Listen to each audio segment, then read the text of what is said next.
Hello friends, welcome to this channel exam mentor 365। तो friends, आज जो हम टॉपिक कवर करने वाले हैं वो वही टॉपिक है जो हमने कल कवर किया था। उसके कुछ आगे फर्दर हम क्वेश्चन सॉल्व करेंगे ताकि कल जो हमने समझा उनको प्रैक्टिकली करके देखें कि कैसे करते हैं। ओके, तो हमारे पास ये एक रीजनिंग सेक्शन का जो टॉपिक आता है हमारा कोडिंग एंड डिकोडिंग, उसके कुछ क्वेश्चन हैं जिनको हम यहाँ सॉल्व करेंगे। ओके, तो जैसे पहला क्वेश्चन है हमारे पास कि in a certain language if the word sentence is coded as this, तो हमें बताना है कि प्रॉपर्टी को किस तरह से हम डिकोड करेंगे ताकि इन चार ऑप्शंस में से हमें पता चले कि प्रॉपर्टी का कोड क्या होगा।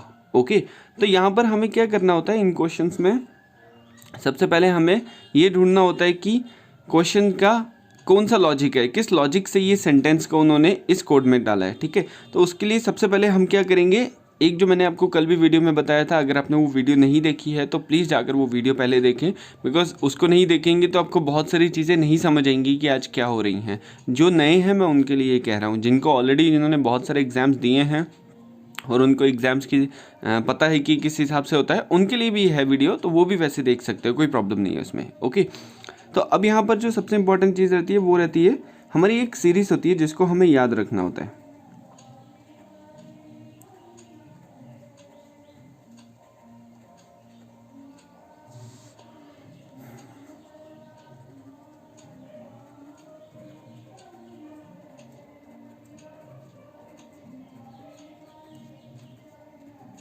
ओके, अब इन सीरीज़ में क्या होता है, एक हम नंबरिंग देते हैं ताकि हमें याद रहे कि किस हिसाब से ये सीरीज़ चलती है। एक चीज़ हमेशा ध्यान रखना है कि ये जो m है ये हमेशा 13th पोजीशन पर आता है। ओके,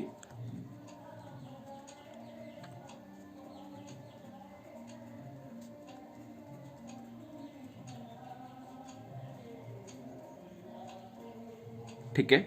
अब हम वर्ड देखेंगे, सेंटेंस को उन्होंने किस तरह से कोड किया है। अगर हम यहाँ पर वर्ड देखें सेंटेंस, ओके, एस, अब यहाँ पर मैं लिख देता हूँ एक साइड में ताकि आपको अच्छे से समझ आ जाए।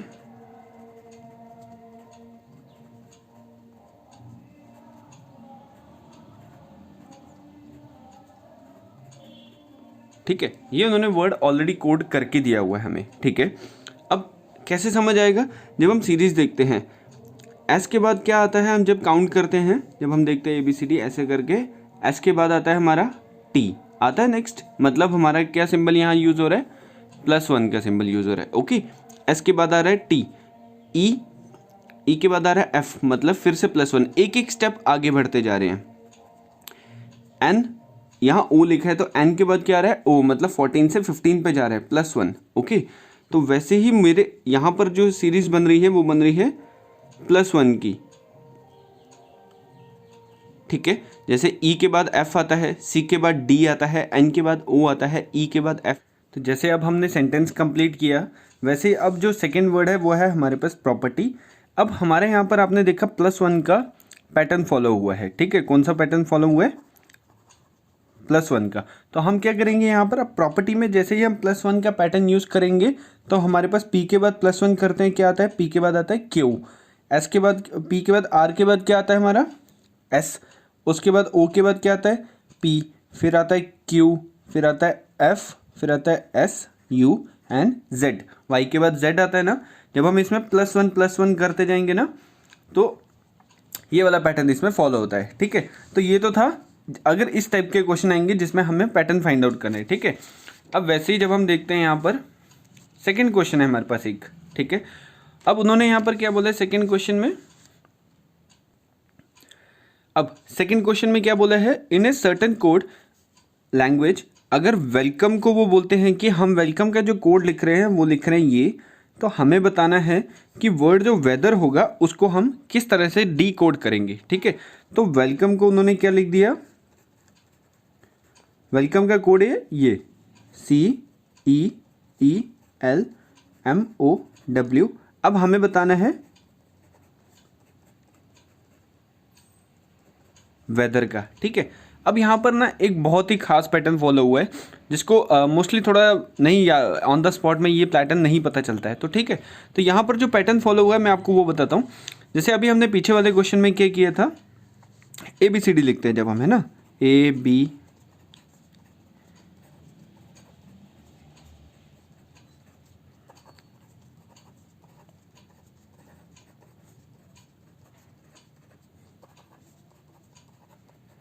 ठीक है, ये हमने लिख दिया। अब अगर हम ध्यान से देखें, इस वेलकम के जितने भी कोड हैं इन्होंने क्या किया है, इसके जितने भी अल्फ़ाबेट्स हैं ना WELCOME को, इसी अल्फ़ाबेट को इन्होंने असेंडिंग ऑर्डर में किया है। असेंडिंग ऑर्डर का मतलब होता है छोटे से बड़ा, ठीक है। अब असेंडिंग ऑर्डर में देखें, इन सब में सबसे छोटा असेंडिंग ऑर्डर क्या आता है, C, ABC, है ना, सबसे पहले C आता है, उसके बाद क्या आता है E, तो यहाँ पर एक बार यही है, एक बार यही है, तो इन्होंने क्या किया फिर EE। उसके बाद जब पैटर्न में देखें तो उन्होंने L लिखा है, ठीक है, वेलकम का L। जब हम ऐसे आगे बढ़ते जाएंगे फिर आता है L, ठीक है, तो L लिख दिया। फिर L के बाद आता है M, फिर ऐसे साइमल्टेनियसली O, और लास्ट में आता है W। ये इन्होंने किया है असेंडिंग ऑर्डर को फॉलो, ठीक है। अब आता है भाई वेदर की बारी। तो जब हम वेदर को लिखेंगे सबसे पहले क्या आएगा, हमें पता है A, ठीक है, हमें पता है ABCD में A सबसे पहले आता है। A के बाद हमारे पास क्या आता है E, दो बार E लिख दिया। उस E के बाद जब हम काउंटिंग में करेंगे देखेंगे E के बाद क्या आता है H आता है। भाई इसमें H कहाँ है, ये रहा H, हमने लिख दिया H। H के बाद क्या आता है हमारा काउंटिंग में, R आता है, R। R के बाद हमारा क्या आता है यहाँ पर T, फिर लास्ट में आता है W। तो हमारा वेदर का कोड क्या बनेगा, AEEHRTW। अब हमारे फॉर्मूले में कहाँ है AEEHTRW, ये नहीं है, AEEHRTW, तो हमारा ये वाला सही हो जाएगा। वैसे ही लास्ट क्वेश्चन जो हमने किया उसमें हमारा फॉर्मूला क्या बना है, हमारा QSPQFSUZ। तो हमारा यहाँ पर कहाँ पर है, जो हमारे पास ऑप्शंस दिए हुए हैं, ये रहा QSPQFSUZ। तो हमारा ये वाला क्वेश्चन हो जाएगा, ठीक है। अब आता है हमारे पास नेक्स्ट क्वेश्चन। नेक्स्ट क्वेश्चन उन्होंने बोला है कि हमारे पास एक वर्ड है बास्केट। इस बास्केट को उन्होंने क्या बोला है, हमने क्या किया है, जो इसका कोड है वो है, ठीक है। अब हमें ये समझ आ रहा है कि इन्होंने इस कोड को किस तरह से लिखा हुआ है, ठीक है। अब हम इस कोड को कैसे सॉल्व करेंगे वो मैं आपको बताता हूँ, ओके। अब अगर ध्यान से इस क्वेश्चन में देखेंगे तो अगर आप वही ABCD की पूरी सीरीज लिखेंगे और उस हिसाब से उसको जब सॉल्व करेंगे तो ये बहुत टाइम ले लेगा आपका, ठीक है। तो कभी कभी क्या होता है, ऑन द स्पॉट हर एक एंगल से देखना होता है, ठीक है। अगर आप यहाँ से देखेंगे तो ये नहीं बन पा रहा है, B के साथ U, फिर आप काउंट करेंगे ABCD में कौन से नंबर पे B आ रहा है, U कहाँ आ रहा है, नहीं। यहाँ पर जो पैटर्न फॉलो हुआ है मैं आपको वो बताता हूँ। कुछ पैटर्न्स हैं जो मोस्टली एग्जाम में रिपीट होते हैं, तो आपको बस इतना ही ध्यान रखना है कि कौन सा पैटर्न फॉलो हो रहा है और बार बार उन्हीं की प्रैक्टिस करते रहनी है, ठीक है। इससे मोस्ट ऑफ द क्वेश्चंस आप आराम से एग्जाम में ज़्यादा टाइम ना लेते हुए सॉल्व कर लेंगे, ओके। अब इस बास्केट का जो पैटर्न यहाँ फॉलो हुआ है मैं आपको वो समझाता हूँ। अगर हम रिवर्स पैटर्न से शुरू करें, लास्ट अल्फ़ाबेट से, जो है हमारा T, ठीक है। अब T के बाद हमारे पास क्या होता है, जब हम ABCD में लिखते हैं, जैसे ये देखिए ABCD में जब हम लिख रहे हैं T है ना, T के बाद क्या आता है U, ठीक है। तो इन्होंने क्या किया है, इस बास्केट का जो लास्ट अल्फ़ाबेट होगा वो इसके कोड का पहला अल्फ़ाबेट होगा। ध्यान से सुनना, इस बास्केट वर्ड में लास्ट अल्फ़ाबेट T है। T में जब हम +1 करते हैं तो हमारे पास क्या आता है, +1 का मतलब होता है T से एक कदम आगे, तो T से आगे क्या आता है U, R से आगे क्या आता है S। वैसे जब T के आगे किया तो हमारे पास क्या आया U, ठीक है। वैसे जब रिवर्स में देखेंगे E के बाद क्या आता है F, K के बाद क्या आता है L, S के बाद क्या आता है T, A के बाद क्या आता है B, और B के बाद क्या आता है C। क्लियर हुआ, समझ आया क्या है। इसका लास्ट अल्फ़ाबेट में +1 ऐड करते जाएंगे, वो यहाँ से इसका फॉलो होता जाएगा पैटर्न।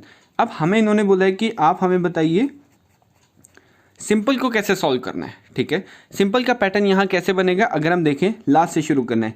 E के +1 करेंगे क्या आता है F, L का +1 करेंगे क्या आता है L, फिर आता है M, P के बाद क्या आता है PQ, M के बाद क्या आता है N, I के बाद क्या आता है बताओ, I के बाद आता है J, S के बाद क्या आता है T। तो हमारा यहाँ पर क्या बनता है, सिंपल को हम डिकोड करते हैं, हमारा आता है FMQNJT। अब हमें यहाँ देखना है FMQNJT, ये नहीं है, FMQG ये नहीं है, FMQNJT ये हमारा आंसर है जो ऑप्शन में मेंशन है।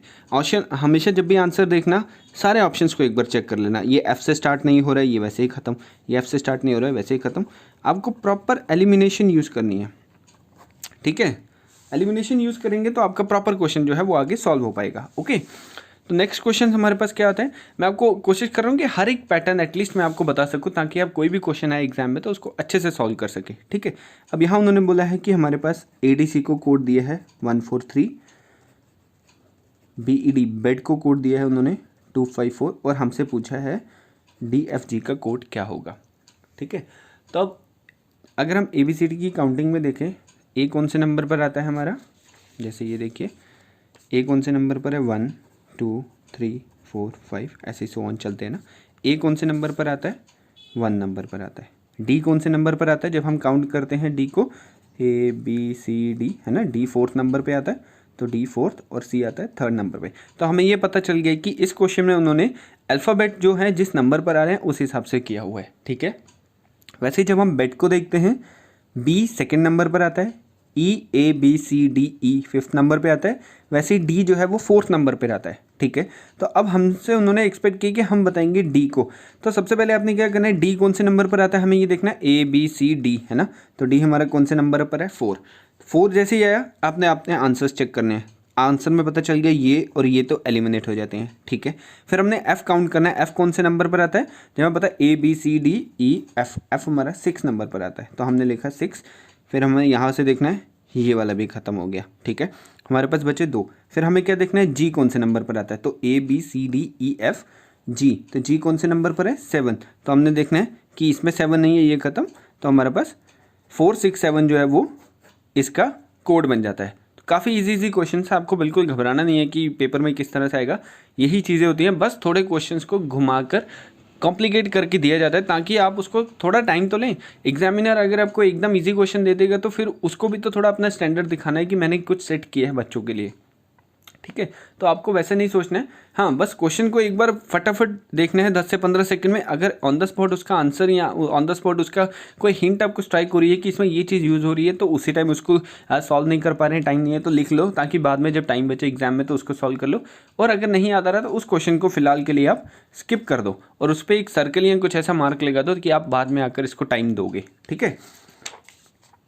अब नेक्स्ट क्वेश्चन आता है, ये क्वेश्चन का मैंने आपको कल ही एक पैटर्न बताया था इस क्वेश्चन का, अगर आपको याद हो तो मैंने ये वाला क्वेश्चन आपको कल भी एक समझाया था। हमने जो कल वाला क्वेश्चन, अगर आप मेरी पुरानी वाली वीडियो देखेंगे जो मैंने इस पे बनाई है, उसमें हमने जो वर्ड यूज़ किया था वो था इंडियन, एक एग्जाम्पल की तरह हमने समझा था। आज जो हम यहाँ क्वेश्चन सॉल्व करेंगे वो यहाँ पर उन्होंने बोला है कि इन ए सर्टन कोड, एक कोड है जिसमें जो लैंग्वेजेस के हिसाब से उन्होंने बोला है कि 1 जो है वो हमने असाइन किया जितने भी वॉवल्स हैं, और 2 जो है वो असाइन किया हमने किन को, जितने भी कॉन्सोनेंट्स हैं। तो हमें बताना है कि भाई मेंटेन जो वर्ड है इसका कोड क्या बनेगा, ठीक है। तो पहले तो हम वर्ड लिख लेते हैं, MAINTAIN, ठीक है। ये हमारा वर्ड है, हमने इसको डिकोड करना है, इसका हमने कोडिंग निकालनी है, ठीक है। अब सबसे इंपॉर्टेंट है कि पहले आपको ये पता होना चाहिए कि वॉवल्स क्या होते हैं और कॉन्सोनेंट्स क्या होते हैं, ठीक है। तो वॉवल क्या होते हैं, AEIOU, ये वॉवल्स होते हैं, और रेस्ट जितने भी अल्फ़ाबेट बचते हैं हमारे A से Z के बीच में, ABCD के बीच में, उसको कॉन्सोनेंट बोलते हैं, ठीक है। ये वॉवल्स होते हैं, इनके अलावा जितने भी ABCD में अल्फ़ाबेट्स होते हैं वो कॉन्सोनेंट्स होते हैं, क्लियर। अब हमें देखना है कि उन्होंने पूछा है जो वॉवल्स हैं, यहाँ लिखा है ना 1 is assigned to all vowels. अब इसमें वॉवल्स कहाँ पर हैं, हमें पता है A वॉवल है 1 दे दिया, I भी हमारा वॉवल है 1 दे दिया, A भी हमारा वॉवल है 1 दे दिया, I हमारा वॉवल है 1 दे दिया, बाकी को क्या दे दिया हमने, कॉन्सोनेंट्स को 2 दे दिया, ठीक है। क्लियर हुआ, ये समझ आया। जहाँ जहाँ पर AI है, अगर इसमें और कोई अल्फ़ाबेट भी होता है जो वॉवल होता तो हम उसको नंबर देते 1, पर यहाँ पर A जो है वो क्या है, AI 4 ही इसमें वॉवल है, इसलिए हमने वॉवल्स की जगह पर 1 रख दिया और कॉन्सोनेंट्स की जगह पर 2 रख दिया, ठीक है। अब हमें क्या मिला आंसर, 2 1 1 2 2 1 1 2। अब हम यहाँ देखेंगे 2 1 2 1, ये नहीं है, 2 1 1 2 2 1 1 2, यहाँ से हमें ये पता चल गया कि ये हमारा आंसर है। बाकी भी क्रॉस चेक ज़रूर करना है एक बार, ये 1 से स्टार्ट हो रहा है, ये नहीं है, ये 1 से स्टार्ट हो रहा है, ये नहीं है, क्लियर। कुछ नहीं है, उन्होंने बोला है जो 1 है उसको वॉवल्स बोलना है, जो टू है उसको कॉन्सोनेंट्स बोलना है। अब इस वर्ड के हिसाब से जो जो वॉवल है उसकी जगह पर मैंने 1 रख दिया, जो जो कॉन्सोनेंट है उनकी जगह पर मैंने 2 रख दिया। ओके ओके, ये थोड़ा इजी लेवल है ताकि आपको मतलब इजी से समझ आ जाए कि हम क्या सॉल्व कर रहे हैं। उन्होंने बोला है कि जो SP है, SP दिख रहा है हमें, उसको हमने कोड किया है UR, और जो LO है उसको हमने कोड किया है NQ। हमें बताना है कि TV जो है उसका कोड क्या बनेगा। ठीक है, अब ज़रा ध्यान से देखें तो इसमें कोडिंग आपको कैसे समझ आ रही है।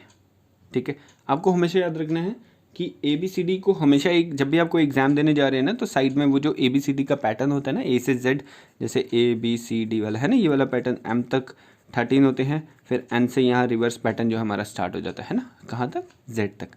इसको फॉलो करना है, ठीक है ना। तो अब यहाँ पर ये देखिए, S को उन्होंने बोला है U, P को उन्होंने बोला है R। ठीक है, अब हम जब ABCD को देखते हैं, मैं यहाँ फिर से लिख देता हूँ आपके लिए ताकि आपको ईजी हो जाए थोड़ा सा।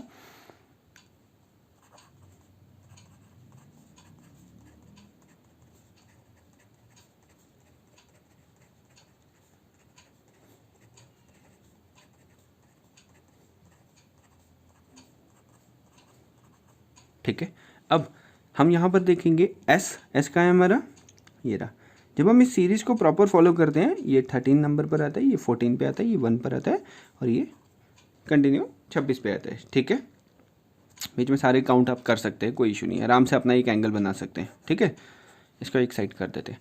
अब S के बाद हमारा देखेंगे हम, S हमारा कौन से नंबर पर आ रहा है, 15, 16, 17, 18, 19, 20, 21, 22, 25। ठीक है, S हमारे नंबर पर आ रहा है 19। ठीक है, तो S को हमने जस्ट एक रिमेंबर के लिए 19, और U हमारे नंबर पर आ रहा है 21। बीच में कितना गैप आ रहा है हमारा, 19, 20 और एक 21 है ना, तो हम इसको बोल सकते हैं कि +1 के ऊपर जा रहा है। ठीक है, वैसे ही P को जब हम देखते हैं, P बीच में आ रहा है Q, फिर आ रहा है R। L कहाँ है हमारा, ये रहा, L के बाद आ रहा है M, फिर आ रहा है N, है ना, तो बीच में आ रहा है M। O के बाद क्या आ रहा है हमारा, O, P, Q। वैसे ही हमें एक एक छोड़ते जाना है, मतलब कि जैसे R है ना, तो R के बाद S छोड़ के T आ जाएगा। वैसे ही T अगर लिखा हुआ है तो T के बाद क्या आता है हमारा, कहाँ पर है हमारा T, ये रहा T के बाद U को हमने छोड़ा, लिखा हमने V आया, V के बाद W को हमने यहाँ पर छोड़ा, आया X। तो X हमारा यहाँ पर कैसे बनेगा, +1 का पैटर्न इसमें भी फॉलो हो रहा है, जिसमें हम क्या करते हैं, एक बीच में स्किप करते जा रहे हैं और इसको फॉलो करें।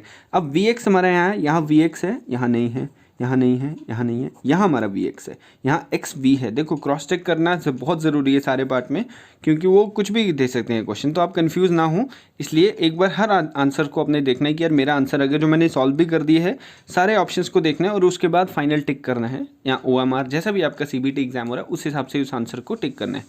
ठीक है, नेक्स्ट क्वेश्चन है, ये क्वेश्चन मोस्टली पेपर में आते हैं, इस टाइप के क्वेश्चन आते हैं क्योंकि ये बहुत ही इजी और कम टाइम लेते हैं, और बच्चे इसमें छोटी सी बोलते हैं ना, बहुत जल्दी, जिनको आता होता है वो बहुत जल्दी करते हैं कि यार मुझे आता है, फटाफट मैं कर दूंगा। ये वाला क्वेश्चन तो मेरा फेवरेट है, करके वो सिली सी मिस्टेक करते हैं जिनकी वजह से उनका 1 नंबर चला जाता है, और जब फाइनल पेपर में उसको मार्क कर देते हैं फिर वो बोलते हैं ओ शिट, अब तो मार्क हो गया, अब वापस भी नहीं कर सकते। ठीक है, अब ध्यान से देखना है कि एक सर्टन लैंग्वेज में उन्होंने बोला है कि हम एप्पल को मैंगो कह रहे हैं। ठीक है, एप्पल को हम मैंगो कह रहे हैं। ठीक है, मैंगो को हम कैरेट कह रहे हैं, मैंगो को हम कैरेट कह रहे हैं, कैरेट को हम ऑरेंज कह रहे हैं, कैरेट को हम ऑरेंज कह रहे हैं। अब then what is the name of vegetable in that language. अब सबसे पहले आपको एग्जाम में देखना है कि उन्होंने पूछा क्या है, वेजिटेबल की बात की है। अब apple, mango, mango, carrot, carrot, orange, इनमें से वेजिटेबल कौन सा है और फ्रूट कौन सा है, हमें ये पता होना चाहिए। एप्पल एक फ्रूट है, मैंगो एक फ्रूट है, मैंगो फ्रूट है, कैरेट एक वेजिटेबल है, कैरेट एक वेजिटेबल है, और ऑरेंज भी एक फ्रूट है। ठीक है, तो उन्होंने हमसे पूछा है what is the name of vegetable. इस पूरे के बीच में वेजिटेबल क्या है, कैरेट, और कैरेट का नाम यहाँ पर क्या है, ऑरेंज। तो हम यहाँ क्या देखेंगे, कैरेट नहीं बोले उन्होंने, मैंगो नहीं बोला है, एप्पल नहीं बोला है, ऑरेंज या नन ऑफ दिस तो हो गई नहीं, एक तो हो गई तो श्योर है। ठीक है, तो हमारे यहाँ से सामने पता चल जाता है कि उन्होंने बोला है carrot is called an orange, तो वेजिटेबल जो है इसमें सिर्फ एक कैरेट है, और उस कैरेट को हमने यहाँ पर ऑरेंज बोला है इनकी कोड लैंग्वेज में। कोड लैंग्वेज का मतलब ये है कि आपको जो क्वेश्चन में दिया है वही मानना है कि भाई जो इन्होंने लिखा है वो पॉसिबल है, क्योंकि क्वेश्चन का कोई लॉजिक नहीं होता है। हर चीज़ में अगर आप सोचेंगे ऐसे कैसे हो सकता है कि कैरेट ऑरेंज हो, ये लॉजिक में नहीं है, बट ये क्वेश्चन है, आपको इसको वैसे ही डिकोड करना है। ठीक है, क्लियर हुआ ये वाला? कोई भी चीज़ नहीं समझ आ रही होगी ना, या आपके पास भी कोई क्वेश्चन होगा जो आपको लग रहा है मुझसे सॉल्व नहीं हो रहा है, या आपने बहुत ट्राई किया और नहीं समझ आया, आप मुझे कमेंट में उसका क्वेश्चन लिख कर दे दीजिए, या जिस भी फॉर्म में आप मुझे बता सकते हैं, या मेरे इंस्टाग्राम हैंडल पे भी आप मुझे कर सकते हैं। मेरे अबाउट में जाएंगे तो आपको चैनल पे इंस्टाग्राम हैंडल मिल जाएगा, अब वहाँ पे भी मुझे स्क्रीनशॉट मैसेज करके पर्सनली मैसेज करके भेज सकते हैं, मैं उसको भी सॉल्व करवा कर आपकी डेफिनेटली हेल्प करूँगा। ठीक है, अब ये वाला क्वेश्चन जो है ये बहुत इंपॉर्टेंट है, ये मोस्टली एग्जाम में आता है, और ये सॉल्व करने में थोड़ा सा टाइम लेता है क्योंकि ये क्वेश्चन थोड़ा सा लंबा होता है। ठीक है, तो इसमें आपको कैसे सॉल्व करना है मैं आपको बताता हूँ। सबसे पहले मैं एक रफ शीट ले लेता हूँ। देखो, एक रफ शीट लिए मैंने आपके लिए ताकि मैं आपको समझा सकूँ। कॉलम ए और कॉलम बी दिया हुआ है ना। अब कॉलम ए और कॉलम बी में इंपॉर्टेंट चीज़ क्या है, आप जब भी ऐसा क्वेश्चन पेपर में आए ना, तो सीधा ये नहीं देखना है कि यार काइट का सैप होगा, नाइट का टैप होगा, ऐसा नहीं होता है। ये सिर्फ सामने लिखे हैं, हमें फाइंड करना है कि इन सब में से मान लो बोट का कौन सा आंसर होगा, है ना, कौन सा इसमें से सिंबल जो है बोट के लिए यूज़ किया है, कौन सा यूज़ किया गया बोट के लिए, राइट के लिए, एट के लिए, इन सब के लिए कौन कौन सा एक एक स्पेसिफाई होता है। इसको निकालने का सबसे बेस्ट तरीका है कि एग्जाम में अगर आपके पास थोड़ा सा भी टाइम बच रहा है, ठीक है, मैं शॉर्टकट ट्रिक भी बताऊँगा आपको, पर अगर आपके पास एग्जाम में थोड़ा सा भी टाइम बचा है तो आप क्या करें, सबसे पहले ये सारे वर्ड्स को लिख लें जो रिपीट ना हो। जैसे काइट एक बार हो गया, नाइट एक बार हो गया, राइट एक बार हो गया, माइट एक बार हो गया ना। अब सेकंड लाइन में माइट हमने लिख दिया एक बार ना। वेट, जो नया नया वर्ड है ना उन सबको एक बार लिख लेना है। वेट, फिर साइट हमने अभी तक नहीं लिखा, फिर हमने ऐसे साइट लिख लिया। एट हमने नहीं लिखा ना अभी तक, एट भी लिख लिया। नाइट हमने लिख दिया है, एट हमने लिख दिया है। बोट, बोट नया वर्ड है, हमने यहाँ बोट भी लिख दिया। ठीक है, अब इन सारे वर्ड में बोट हो गया। राइट है, हाँ राइट भी लिख दिया हमने। ठीक है, आपको दिखाता हूँ। बोट, अब नॉट अभी तक एक बार भी नहीं आया, नॉट हमने लिख दिया। वेट हमने लिख दिया, ये रहा। नाइट हमने लिख दिया ये। तो हमारे पास टोटल कितने हैं, 1 2 3 4 5 6 7 8 9 डिफरेंट वर्ड्स हैं इस पूरे कॉलम में। ठीक है, 9 वर्ड्स अगर आपको दिख रहे होंगे ना, 9 वर्ड्स हैं हमारे पास पूरे। अब इन 9 वर्ड्स में हम इसमें से कैसे इसको शॉर्टलिस्ट करेंगे, कैसे पता करेंगे कौन सा किसका है, वो मैं आपको ट्रिक बताता हूँ। आप क्या करें, पहले देखिए कोई एक वर्ड उठा ले। जैसे मैं अभी सबसे पहले काइट का निकालूंगा। ठीक है, काइट का मैं कोड करूंगा कि इन सारे अल्फ़ाबेट में से काइट का कौन सा होगा। ठीक है, उसके लिए मैं क्या करूंगा, काइट वर्ड देखूंगा कि इन सारी लाइंस में काइट वर्ड कहाँ कहाँ है। जैसे काइट इसमें है, इसमें नहीं है, इसमें नहीं है, इसमें नहीं है, तो इसको फ़िलहाल के लिए छोड़ दूंगा मैं। सेकेंड वर्ड है नाइट। नाइट में देखूंगा, नाइट यहाँ पर है, और कहाँ पर है नाइट, नाइट यहाँ पर भी है, नाइट यहाँ पर भी है ना। तो ये मेरी फर्स्ट रो है, ये मेरी थर्ड रो है, ये मेरी फोर्थ रो है। तो मेरी फर्स्ट, थर्ड और फोर्थ रो में मेरे पास क्या है, नाइट वर्ड जो है वो लिखा हुआ है। अब मैं क्या करूँगा, first second third fourth row में जो फर्स्ट रो है, थर्ड रो है और फोर्थ रो में देखूंगा कौन सा लेटर रिपीट हो रहा है, कौन सा वर्ड रिपीट हो रहा है। ठीक है, तो अब उस रिपीट को कैसे देखेंगे, उसको हम ऐसे देखेंगे। जैसे फर्स्ट में मैंने ये देखा सैप, सैप में देखूंगा इसमें है, हाँ इसमें भी है, हाँ इसमें भी है सैप। मेरे पास एक ऑप्शन आ गया कि मेरे पास एक सैप है जो तीनों में रिपीट हो रहे हैं। सारे ऑप्शंस को पहले चेक करना है, फिर ही आंसर लिखना है। टैप इसमें है, टैप इसमें भी है, टैप इसमें नहीं है तो टैप नहीं होगा। मैप इसमें है, इसमें नहीं है, इसमें नहीं है तो मैप भी नहीं होगा। कैप इसमें है, कैप इसमें नहीं है, इसमें नहीं है तो कैप भी नहीं होगा। तो जो रिपीटेशन वाला वर्ड होगा वो इसका कोड बन जाएगा। जैसे यहाँ पर मेरा इसका कोड क्या बन जाता है, सैप। मुझे पता चल गया मेरा नाइट का कोड क्या है, सैप। ठीक है, अब मैं देखूंगा राइट। राइट इस कॉलम में कहाँ कहाँ पर है, एक ये रहा राइट, एक यहाँ पर है राइट। ठीक है, फर्स्ट और थर्ड में मेरे पास राइट है ना, फर्स्ट और थर्ड में। अब फर्स्ट में सैप तो हो गया, सैप को छोड़ देंगे। टैप देखेंगे, टैप है यहाँ पर, टैप यहाँ पर भी है। एक मेरे पास ऑप्शन आ गया टैप है। यहाँ मैप है, यहाँ मैप नहीं है, यहाँ कैप है, यहाँ कैप नहीं है, तो मेरे पास क्या आया, टैप। तो राइट का आंसर क्या हो जाएगा मेरे पास, टैप। थोड़ा सा टाइम कंज्यूमिंग ज़रूर होता है ये, बट इंपॉर्टेंट पता है क्या है यहाँ पर, कि आपको बस ये समझना है कि किस तरह से इसको, ये अगर आप 2 से 3 बार भी इस क्वेश्चन को या इसके जैसे क्वेश्चंस आपको कहीं से भी मिल रहे हैं, आप उसको प्रैक्टिस करेंगे तभी ये आएगा। एग्जाम में बहुत छोटी छोटी गलती हो जाती हैं। मेरे पास लास्ट टाइम बच्चों ने क्वेरी भेजी थी कि ऐसा क्वेश्चन उनके पास एक आया था, उन्होंने क्या किया, मतलब टाइम नहीं बचा तो उन्होंने आइडिया से ही कर दिया कि सर मेरे हिसाब से इस क्वेश्चन का यही आंसर होगा, उन्होंने कर दिया और वो गलत था। बट यही चीज़ तो एग्जामिनर चाहता है कि आप गलती यहाँ पे ही तो करें, वरना इजी क्वेश्चन दे देगा और सब नंबर स्कोर कर लेंगे तो फिर एग्जाम डालने का फ़ायदा क्या है। थोड़ा सा तो आपका मेंटल उन्होंने एबिलिटी देखनी है कि आप कितनी जल्दी डिसीजन लेते हैं, कितनी जल्दी सॉल्व कर पाते हैं, और ये आएगा सिर्फ प्रैक्टिस से और इसके अलावा कुछ नहीं है। ठीक है, 2 हमें पता चल गए। अब हम देखेंगे माइट। जो भी ये वर्ड है इनमें देखना माइट कहाँ पर है, एक माइट यहाँ पर है, एक माइट यहाँ पर है, यहाँ नहीं है, यहाँ नहीं, मतलब फर्स्ट और सेकंड रो में ही माइट है। जिस रो में वो वर्ड होगा उसी रो में कंपैरिजन करना है, थर्ड रो में जाना ही नहीं है। अब मुझे पता है सैप और टैप मेरा ऑलरेडी आ गया है मेरे पास, ठीक है, तो अब मैं क्या देखूंगा, माइट मेरा फर्स्ट और सेकंड रो में क्या क्या कॉमन है। जैसे मैप यहाँ पर कॉमन है, यहाँ पर नहीं है, कैप यहाँ पर कॉमन है, कैप यहाँ पर कॉमन है। अब कैप यहाँ पर कॉमन हो गया तो मतलब मेरा माइट क्या बन जाएगा, कैप। ये चीज़ें समझ आ रही हैं? जो चीज़ नहीं समझ आएगी आप मुझे ज़रूर बताना, क्योंकि ये बहुत इंपॉर्टेंट है। एक बार चीज़ नहीं समझ आएगी आप दोबारा वीडियो को फिर से थोड़ा पीछे करके दोबारा देखें ताकि आपको समझ आए कि यार ये क्या चीज़ है। ओके, अब वैसे ही वेट, अगला वर्ड कैसे आएगा, वेट। अब वेट मेरा इसमें नहीं है, यहाँ पर है वेट, इसमें नहीं है, इसमें नहीं है, मतलब मेरा वेट कौन सी, सेकंड और फोर्थ रो में मेरा जो वर्ड रिपीट होगा वही इसका वर्ड का कोड बनेगा। ठीक है, अब सेकंड वर्ड में कैप मेरा ऑलरेडी यहाँ पर निकल गया, आप देख रहे हैं, है ना, तो कैप नहीं मैं देखूंगा। जैप में देखूंगा, जैप यहाँ पर है, यहाँ पर जैप नहीं है तो ये नहीं होगा, कैप ऑलरेडी हो गया। वैप यहाँ पर है, वैप यहाँ पर भी है, इसको हम रखेंगे अपने वेटिंग लिस्ट में। ठीक है, अब वैप के बाद यैप यहाँ पर है, यैप नहीं है, यहाँ पर युप है तो ये अलग है, तो हमारा क्या बचा, वैप। तो वेट का वर्ड क्या बन जाएगा, वैप। ऐसे ही आप सारे सॉल्व करेंगे और उस हिसाब से ही अपने क्वेश्चन को सॉल्व करेंगे। ठीक है, तो मैं यहाँ पर ये 3 क्वेश्चन मैंने आपके लिए रखे हैं कि आप इसको सॉल्व करेंगे। ठीक है, तो पहला क्वेश्चन जो है नॉट, नॉट अभी हमने निकाला नहीं है, अगर आप देख रहे हैं नॉट पेंडिंग पड़ा है, तो ये आपके लिए होमवर्क है कि आप इस क्वेश्चन को खुद से सॉल्व करेंगे और इसका यहाँ पर आंसर टिक करके मुझे कमेंट सेक्शन में बताएंगे कि नॉट का आंसर क्या होगा। ठीक है, कैप हमने सॉल्व कर दिया, अगर आप देखेंगे कैप का उन्होंने क्या पूछा है, code for the word cap, है ना, तो कैप का हमारे पास क्या है कोड, माइट, है ना, तो हम यहाँ देखेंगे माइट कहाँ पर है, माइट ये है सेकंड वाला। ठीक है, ये हो गया।